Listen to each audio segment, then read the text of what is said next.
इस कंपनी का एक सीधा सा उद्देश्य है कि ये किसानों को जैविक खेती की तरफ जागृत कर रही है। जैविक खेती की तरफ किसानों को जागरूक कर रही है और इसका उद्देश्य भी ये है कि हम सन 2025 तक 20,000 किसानों को जैविक खेती पे ले आए। जो कंपनी ने अपना एक विजन क्रिएट किया है कि हमें सन 2025 तक 20,000 किसानों को जो खुद से जैविक खेती करें, क्योंकि आज की तारीख में जैविक खेती जरूरी इसलिए हो गई है। जो हम लोग खान पीन खा रहे हैं, मतलब जो भी खाद्य सामग्री है वो आजकल जहरीली हो चुकी है। आपने न्यूज़पेपर में देखा होगा, टीवी में देखते होंगे, आप न्यूज़ तो सभी सुनते हैं। आप ज़्यादातर देखा होगा कि जब भी किसी डॉक्टर की या किसी भी साइंटिस्ट की मीटिंग देखते हैं तो ज़्यादातर आपने पढ़ा भी होगा, पहले तो अखबार में बहुत आता था, शायद आप गांव में अखबार भी कम यूज़ कर रहे हैं। अब जब से हमारी ज़िंदगी में ये एक छोटा सा यंत्र है मोबाइल, जो आज की तारीख में आपका अखबार भी हो गया, आपका टीवी भी हो गया, आपका दोस्त भी हो गया। यहाँ तक कि अगर कहें तो पहले लोग जो है साइकिल घर वाली रखते थे, आज की तारीख में वो मोबाइल है। मतलब पहले 2 से 3 दिन शादी हो जाती थी, अब नहीं है। लेकिन अब दूसरी जो घरवाली है वो इंसान का मोबाइल है, कि चाहे वो हमेशा साथ में रहता है। तो जो मोबाइल की ज़िंदगी है उसमें सब कुछ आ जाता है। जो लोग जानकारी मोबाइल से लेते हैं, आपने देखा भी होगा, तो आज की तारीख में गवर्नमेंट भी पूरा फोकस कर रही है कि किसान जैविक खेती करे। लेकिन सबसे बड़ी समस्या जैविक खेती करने में ये है कि जो भी जैविक हमारे उत्पाद होते हैं, जो जैविक खेती करने के लिए उत्पाद होते हैं, जैसे बायो के होते हैं, जिसे हम बायो बोल देते हैं, बायो के जो प्रोडक्ट होते हैं उनके रिजल्ट बढ़िया नहीं आते, इसलिए किसान जैविक खेती नहीं कर पाता। कारण ये है कि कंपनी अगर अच्छी क्वालिटी के प्रोडक्ट बनाए तो वो महंगा हो जाता है। अब जब महंगा होता है तो वो किसान की पहुंच से ऊपर हो जाता है, तो फिर उसे हम यूज़ नहीं करते। तो जब यूज़ नहीं होता हम जैविक खेती नहीं कर पाते। दूसरा, जैविक उत्पाद चाहे वो आपका वर्मी कंपोस्ट हो, वर्मी कंपोस्ट मतलब मेरा जो केचुए वाली खाद होती है, सभी लोग जानते हैं केचुए खाद के बारे में। वर्मी कंपोस्ट एक ऐसा साधन है जैविक खेती करने का जो हमारी गोबर की खाद की भी पूर्ति करता है, प्लस जो पौधे को पोषक तत्व चाहिए या जो मिट्टी के अंदर हमारे 16 अब 17 हो गए हैं, पहले 16 बोला करते थे, तो 17 पोषक तत्व जो पौधे को चाहिए या मिट्टी के अंदर होने चाहिए वो सारे पूरे कर देता है। लेकिन वर्मी कंपोस्ट हम इसलिए यूज़ नहीं करते क्योंकि उसका रिजल्ट 6 महीने में आता है। अगर आप उसे इस फसल पर डालोगे तो आपका उसका रिजल्ट अगली फसल पे मिलेगा। अब आपको लग रहा है कि भाई ये काम नहीं कर रहा, अब जब वो काम नहीं कर रहा तो आप उसे क्यों डालोगे? तो सबसे बड़ी दिक्कत कहाँ आती है कि हमारे अंदर सब्र नहीं है। हम सब्र इसलिए नहीं करते, आज जो खेती हो गई है वो बिजनेस है। भाई किसान के पास 2 ही चीज़ साधन है कमाने का, एक उसकी खेती और दूसरे उसके पशु। भाई या तो पैसा गन्ना, गेहूँ, धान या सब्जी लगा के जो लोग सब्जी से बेच के आ रहा है या फिर दूध बेच के आ रहा है, तो 2 ही साधन है अपने पास में किसान के पास बिजनेस के। और उसमें भी अगर अच्छी उत्पादन नहीं होगा तो किसान लॉस में चला जाता है, क्योंकि महंगाई की दर तो एज इट इज बढ़ती जा रही है और खर्चे कभी किसी के कम नहीं होते। चाहे कोई आदमी 1 रुपया कमा रहा हो, चाहे वो 1 लाख रुपए कमा रहा हो, खर्चे सबके बराबर है। बस हर कोई मेंटेन करता है, भाई वो 1 रुपये में मेंटेन कर रहा है, वो 1 लाख में मेंटेन कर रहा है। तो खर्चे कभी किसी के कम नहीं होते, क्योंकि सबको खाना है, सबको पहनना भी है, घूमना फिरना भी है। लाइफ स्टाइल आज की तारीख में ऐसी हो गई है, पहले हम सड़कों पे चलते थे तो 90% साइकिल दिखाई देती थी, आज मात्र 5% साइकिल दिखाई देती है। गलत है ना? जब हम रोड पे निकलते हैं तो साइकिल वाले हमें मिलेंगे 1 और मोटरसाइकिल वाले मिलेंगे 50 और गाड़ी वाले मिलेंगे 30। और अब तो दौर ये होता जा रहा है कि मोटरसाइकिल भी धीरे धीरे कम हो रही है, अब दौर हो गया कारों का, अब ज़्यादातर लोग कारों पे आने चले गए। तो लाइफ स्टाइल बिल्कुल चेंज होता जा रहा है, उसी तरह से खेती भी चेंज होती जा रही है। क्या हम लोगों ने बिल्कुल ऑर्गेनिक चीज़ों को छोड़ के हम पूर्ण रूप से आज की तारीख में रासायनिक उर्वरक और कीटनाशक दवाइयों पर डिपेंड कर गए, जबकि कड़वा सच ये है, आप उन सभी लोग भुक्तभोगी हैं। आपने देख भी लिया होगा, जितनी दवाई आप इस साल लगाओगे नेक्स्ट साल आपको उससे ज़्यादा ही लगानी पड़ेगी। या मुझे बता दो, कम लगती है क्या? बढ़ती है ना, कम तो नहीं होती। अब की बार मैंने आपके गांव में 2 से 3 किसान मेरे टच में थे जिन्हें मैंने अपने प्रोडक्ट यूज़ कराए कंपनी में। मैंने उनसे कहा कि आप बुआई में ना तो थाइमोक्सिम लगाएंगे ना पिप्रोलिन, बस आपको ये देखना है कि आपके गन्ने में रोग ज़्यादा आएगा या आपके में कम आएगा, या जो ये चीज़ें लगा रहे हैं उनके में ज़्यादा आएगा। रिजल्ट आप लोगों के सामने है, चाहे उनसे आप पूछ भी लेना, रोग सबके में बराबर आए, किसी के में कम नहीं आया, ना तो उनके में भाई उन्होंने केमिकल नहीं लगाया नीचे बुआई पे, और जिन्होंने लगाया उनके में भी वही रोग था, और जिन्होंने नहीं लगाया उनके में भी वही रोग था। तो फिर वो एक्स्ट्रा खर्चा क्यों जो आप लोग बुआई पे कर रहे हैं? भाई उन्होंने तो नहीं लगाया, तो उनके में तो वो रोग बहुत पहले आ जाना चाहिए था, लेकिन रोग तो उसी समय आएगा, नीचे में आपके खेतों में आया और उसी टाइम उनके खेतों में आया।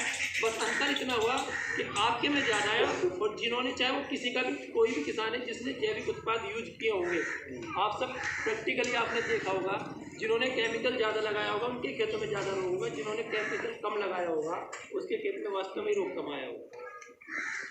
क्योंकि हमारी मिट्टी की जो उर्वरक क्षमता है वो बिल्कुल ख़त्म होती जा रही है। अब जब मिट्टी में ताकत नहीं है तो वो पौधे को ताकत कहाँ से देगी? तो सबसे जरूरी चीज़ है कि हमें आज सबसे पहले अपनी मिट्टी का सुधार करना पड़ेगा, और मिट्टी का सुधार तब होगा जब हम ज़्यादा से ज़्यादा अपने जैविक उत्पादों का प्रयोग करें, चाहे वो हमारी गोबर की खाद हो, चाहे वो हमारी हरी खाद हो। पहले क्या होता था, एक फसल चक्र अपनाया जाता था। फसल चक्र में क्या होता था, आपने अगर आज गन्ना काट लिया तो हमारा खेत गेहूँ की बुआई तक मतलब हम समय देते थे, कम से कम 15 से 20 दिन तक खेत खाली पड़ा है, जुत गया। या पहले क्या होता था, नियार काट लेते थे, नियार काटने के बाद कम से कम 2-3 महीने तक जब तक गेहूँ की बुआई नहीं होती थी, क्योंकि पहले ट्वेलों के साधन कम थे, तो जल्दी नियार कट जाते थे। जो हम बाजरे शायद ज़्यादा पता चली तो बाद में आएंगे, तो खेत खाली रहते थे, उससे फसल चक्र चलता था, मिट्टी की ताकत बनी रहती थी, तब पानी का साधन कम था। लेकिन अगर उस समय पानी का साधन ठीक होता ना, ट्रेन अच्छी होती या लाइट अच्छी आती, तो आज से ज़्यादा अच्छी फसल हो सकती थी, क्योंकि उस समय मिट्टी में ताकत थी। लेकिन आज मिट्टी में बिल्कुल भी ताकत नहीं है। अगर आप देखो, ये खेत तो बाड़े के हैं, यहाँ तो पूरे गांव की संपदा चल के आती है, कहने का मतलब मेरा है, चाहे वो केमिकल हो चाहे वो ऑर्गेनिक हो, आता तो इन खेतों को या पैदावार बिल्कुल अलग है। लेकिन जो खेत हमारे गाँव से हटके हैं, जिसे हम बूढ़ का जंगल भी कह देते हैं, या हटके हैं, उन खेतों में अगर आज आप यूरिया ना दें, आप DAP ना लगाएं, आप क्लोरोप्लस साइफर ना लगाएं, या आप रिजेंट ना लगाएं, या थाइमोक्सम ना लगाएं, या आप फटेरा ना लगाएं, तो क्या आप मानते हो खेती हो जाएगी? बताओ। अब की बार तो देखो, अब क्या है, बिल्कुल एक छोटा सा फैक्ट आप लोग बिल्कुल माइंड करेंगे, इस बार 90% दवाइयों ने काम नहीं किया। कितनी दवाई आपने लगाई, जिस समय पोकाबंग और टोकोरर आया था, बस दवाई करी तो 8 दिन के लिए खेत में कुछ सुधार सा दिखाई दिया और फिर खेत ऐसा हो गया। सबके साथ वजह क्या थी? दवाई नहीं थी, नहीं कह सकते, बदल लगी होती तो सबके साथ उसका मेन कारण था अब की बार वातावरण। गन्ने को जो बरसात मिलनी थी वो बारिश इस बार नहीं हुई, और यही कारण है कि रोग बढ़ा। तो फसल पे जितना आपकी दवाइयों का असर होता है उतना मौसम का भी होता है। जैसे मैं अब आज के इस क्लाइमेट की बात करें, जो ये सीजन गेहूँ का चल रहा है, क्या ये सीजन गेहूँ की फसल के लिए इस टाइम जो मौसम चल रहा है अच्छा है? नहीं। अब इस मौसम में जो ठंड पड़नी चाहिए थी, अब दिन में वो ठंड नहीं है। अगर सही मौसम होता तो आप यहाँ जैसी पहनते होते इस समय, जब सूर्य देवता का दर्शन मिलते उस समय, और आपने देखा भी होगा जब ठंड पड़ती है तो गेहूँ की फसल बढ़िया होती है। जितनी गर्मी बढ़ेगी ये समझ लो उतना ही वातावरण चेंज हो रहा है, वातावरण चेंज होगा तो उतनी पैदावार गेहूँ की घटती है। आप ये देखो, सरसों पे जनवरी के बाद फूल आना चाहिए या जनवरी से स्टार्ट होना चाहिए। दिसंबर में मेरे ख्याल में बहुत सारी सरसों को फूल आ गए, छोटी छोटी देखिए। अब वो जितनी ऊपर को पड़ेगी वो फूल गया लगा फली बन के चल रहा है, जबकि ये दिसंबर में तो नाम चार को कोई फूल दिखाई पड़ रहा है, जनवरी में पूरा हो जाए, दिसंबर में आता ही नहीं। तो ये सब मौसम का अंतर है, क्योंकि मौसम इस बार गर्म है, गर्म होने की वजह से ये सब चीज़ों के साइड इफेक्ट आ रहे हैं। अब मैं पॉइंट पे आता हूँ, क्योंकि आप लोगों का भी समय कीमती है और काफ़ी देर आपको बैठे हुए होंगे। हम अपने टॉपिक पे बाद में शुरू किया। तो सबसे पहले मैं आपको बताऊँ, जैविक हमें अपनाना पड़ेगा और जैविक के लिए सबसे बेटर ऑप्शन है हमारा कूड़ी का खाद। हमें अपने खेतों में भरपूर मात्रा में डालना चाहिए। कम से कम 1 साल में 1 बार तो उस खेत को जरूर कूड़ी का खाद मिलना चाहिए। दूसरा, अगर हो सके तो अपने थोड़ा सा फसल चक्र को अपनाते हुए फसल हमेशा अदलती बदलती है खेतों में। तीसरा, कम से कम 1 बार साल में अपने खेत में ढांचा या सनी बो के हरी खाद जो हम तैयार करते हैं वो हमें जोतनी चाहिए साल भर में 1 बार। तो उससे हमारी मिट्टी की उर्वरक क्षमता वो बनी रहती है।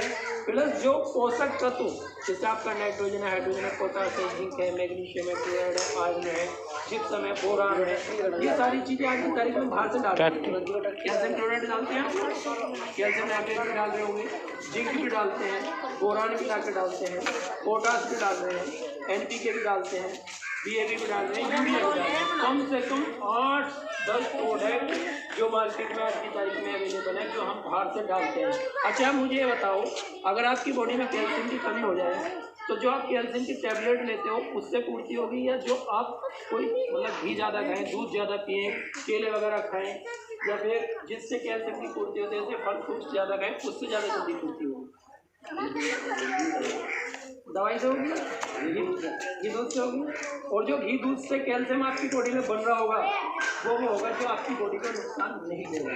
ज़्यादातर जिन लोगों की बॉडी में कैल्शियम की कमी होती है और डॉक्टर उन्हें कैल्शियम की दवाई ज़्यादा देते हैं, आपने देखा होगा उनको बाय हो जाती है, क्योंकि वो कैल्शियम सिर्फ कुछ दिनों के लिए हमारी बॉडी में काम करता है, पूर्ण रूप से बॉडी के अंदर एब्जॉर्ब नहीं होता, ना ही वो हड्डियों में सही से मिक्स हो पाता है, फिर उसके साइड इफेक्ट आने शुरू हो जाते हैं। यही वजह होती है कि जो लोग बाहर से कैल्शियम ज़्यादा लेते हैं वो लॉन्ग समय तक उसको यूज़ नहीं कर पाते। डॉक्टर भी आपसे कहता है कि अगर आप 1 महीना कैल्शियम की गोली खा रहे हो तो फिर छोड़ देना। अगर कोई किसी की पेशेंट की हड्डी टूट जाती है तो उसे रेगुलर खिलाते हैं 3 महीने से ज़्यादा। तो डॉक्टर भी ये कहते हैं कि आपको नहीं खानी, बीच में 1 महीने का गैप जरूर ले लेना अगर कोई रेगुलर कैल्शियम की गोली खाता है। अगर हम यही चीज़ें अपने खेतों के साथ कर रहे हैं, अब हमारे खेत में मान के चलो, अच्छा कितने लोग मिट्टी चेक कराते हैं? कराई थी, तो किस चीज़ की कमी ज़्यादा है आपके यहाँ? किस चीज़ की कमी ज़्यादा है? उसकी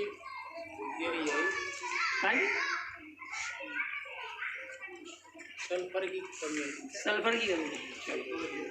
अब आप सल्फर डालते हैं अपने खेतों में? डालते हैं।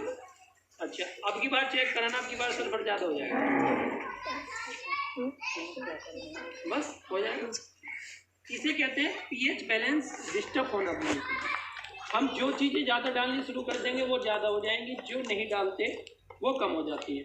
क्योंकि वजह है, अब मान लो मेरा ही शरीर है, अब मैं बोलता ज़्यादा हूँ, भाई मेरा काम ज़्यादा स्पीच देने का है, लोगों को समझाने का है, तो मेरे बोलने के लिए मुझे सबसे ज़्यादा एनर्जी की ज़रूरत है।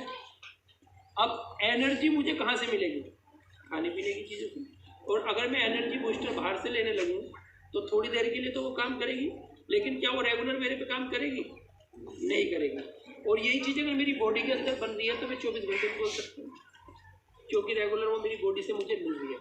तो मुझे ऐसी चीज़ें खानी पड़ेंगी जिससे मुझे मिले। जैसे मैं खुद में अपने आप के लिए बता दूँ, मैं नीम के पत्ते बहुत खाता हूँ, अमरूद के पत्ते बहुत खाता हूँ कच्चे, मतलब पेड़ पे तोड़े, मतलब जिसमें घूमने जा रहा हूँ तो मैं खा लेता हूँ। अमरूद के पत्ते भी मैं ऐसे ही खा लेता हूँ, आड़ू के पत्ते मैं खा लेता हूँ। आप यकीन नहीं मानने के, गोभी होती है, पत्ता गोभी होती है, पत्ते गोभी के पत्ते भी मैं कच्चे खा लेता हूँ। आप गुलाब का फूल होता है, लोग कच्चे नहीं खाते हो ना, मैं गुलाब का फूल कच्चा खा लेता हूँ। मतलब मैं ऐसी चीज़ें जो प्रकृति के साथ हैं, मतलब ये मैं कैनेडा में रियल में प्रैक्टिकली खाता हूँ इन चीज़ों को। मुझे मान लो कि मुझे लग रहा है मुझे गुलाब का फूल खाना है तो मैं खा लूँगा। तो ये सारी चीज़ें वे हैं जो इंसान को एनर्जी अंदर से देती हैं। ऐसे ही मिट्टी को भी आपका गोबर का खाद, वर्मी कंपोस्ट या आपकी हरी खाद, या आपने देखा होगा कभी ढांचा, तो पहले लोग बोलते थे ना, तो आपने उसमें नीचे देखा होगा ढांचे के अंदर नीचे गोली गोली सी हो जाती है जिससे DAP होती है जी। भाई आप तो सब पुराने हैं, अब ये जड़ों में देखी होगी आपने, वो रियल में DAP से ज़्यादा बढ़िया काम करती है। अगर हम उसे खेत में ऐसे ही जोत देते हैं तो वो DAP से बढ़िया काम करती है। और इस बार कोई भी आजमा के देख लेना किसी खेत में, इस बार ये प्रैक्टिकल करना इस तरह का, तो आपको उसका बेस्ट रिजल्ट मिलेगा। तो मेरा कहने का तात्पर्य ये है, अभी गवर्नमेंट भी किसानों को, जैसे मैं आपको बता दूं, उत्तराखंड को पूर्ण रूप से घोषित कर दिया गया कि आपको उत्तराखंड में जैविक करना है। और अगर मैं बात करूँ गढ़वाल मंडल की, जो पहाड़ी स्टार्ट हो जाता है, पहाड़ी ऊपर, भाई आप यकीन मानना, मैं टीरी भी देखता हूँ, टीरी गढ़वाल हो गया, आपका पौड़ी गढ़वाल हो गया, ऊपर कोटद्वार हो गया, और आपका मतलब काफ़ी दूर तक पहाड़ों पे जाता हूँ, नैनीताल वगैरह। आपका यहाँ पर 70% जो किसान हैं, जो छोटे छोटे फार्मर हैं, जो पहाड़ों पे खेती करते हैं, वो ऑर्गेनिक से आ गए। अगर आप उन्हें जाकर फ्री में भी केमिकल दो ना, तो वापस कर देंगे, लेने के लिए। मैं 15 से 20 दिन में एक बार वहाँ चला जाता हूँ, 1 किलो अदरक पहाड़ों पे से ले जाता हूँ। इस मौसम में 1 किलो पूरा अदरक पहाड़ों पे से ले जाता हूँ, मेरा वो कम से कम 20 दिन चल जाता है चाय वगैरह में। क्योंकि जब मुझे वहाँ पता है वहाँ वो जहर यूज़ नहीं कर रहे, तो ऑर्गेनिक खाने को मिला। और यकीन मानना जी, यहाँ से सस्ता है, 35 रुपये किलो अदरक है। यहाँ पाव है, मुझे नहीं पता, मैंने आपके यहाँ खरीदा ही नहीं। तो मैं आपके, मैं जब से जल्दियाँ स्टार्ट हुई हैं 5-6 बार चला गया ऊपर, तो हर बार मैं वैसे लिया 35 या 40 का ये रेट वहाँ अदरक का मिलता है 1 किलो का। और मैं 1 किलो अदरक ले आता हूँ, और उसका टेस्ट भी यहाँ के अदरक से अलग है। तो ऑर्गेनिक चीज़ें जो हैं, जिनमें केमिकल नहीं होता, उनका टेस्ट भी अलग होता है। जैसे मैं उदाहरण के तौर पे अगर आपको बताऊं, आप लोगों ने पहले, अब भी मेरे ख्याल में गाँवों में तब भी होता है, बिटोड़े पे बेल बो देते ना, घिया की बोते हैं, उस घिया को खा के देखा होगा, उसका टेस्ट में और जो हम मार्केट से लाते हैं, टेस्ट में डिफरेंस है।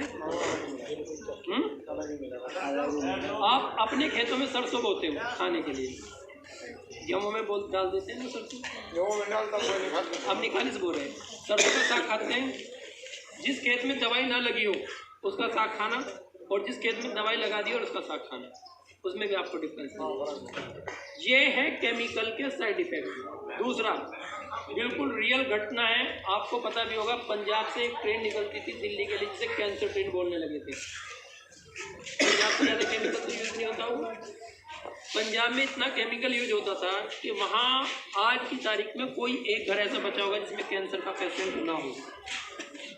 और पिछले 3 साल से पंजाब में केमिकल को लोग बस ये कह रहे कोई भी गवर्नमेंट इसे बैन कर दे। हर किसान की ये इच्छा है। मैं भी गर्मियों में ही अगस्त जुलाई के आसपास 15 दिन पंजाब की मार्केट में, और मैंने जब इन प्रोडक्टों के बारे में बताया, मैं डेस्टर से गया था गाड़ी में, पीछे कम से कम मेरे पास 100 पैकेट तो ये थे, 100 पैकेट, और ये करीबन 2 पेटी इसकी थी, और उस टाइम ये अपना लॉन्च नहीं हुआ था चमत्कार, और इसकी पेटी थी 2 मेरे पास में। 3 दिन में मुझसे, मतलब खाली मैं जैसा आप लोगों से मिल रहा हूँ, गाँव में आकर मीटिंग भी नहीं की थी, बस जैसे, क्योंकि वहाँ ऐसे गांव नहीं, वहाँ थोड़ा डेरे टाइप का हिसाब है उनका, पंजाब में ज़्यादा गांव छोटे छोटे होते हैं उनके। तो उस एरिए में मतलब ये लगा लो कि मुझे 3 दिन में इस प्रोडक्ट का ही पता लगा था, खाली समझाने में कि मेरी गाड़ी से कब खत्म हो गया।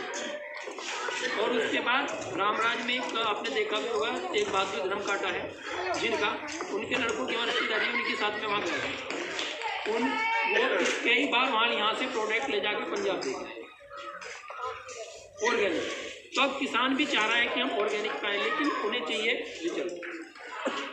चलो अब बात को शॉर्ट करते हुए मैं मेन पॉइंट पर जाता हूँ, क्योंकि मेरा भी स्वार्थ है, मैं भी कंपनी के साथ काम कर रहा हूँ, तो मुझे भी कंपनी के बारे में बताना है। जैसे आपने कितने लोग हैं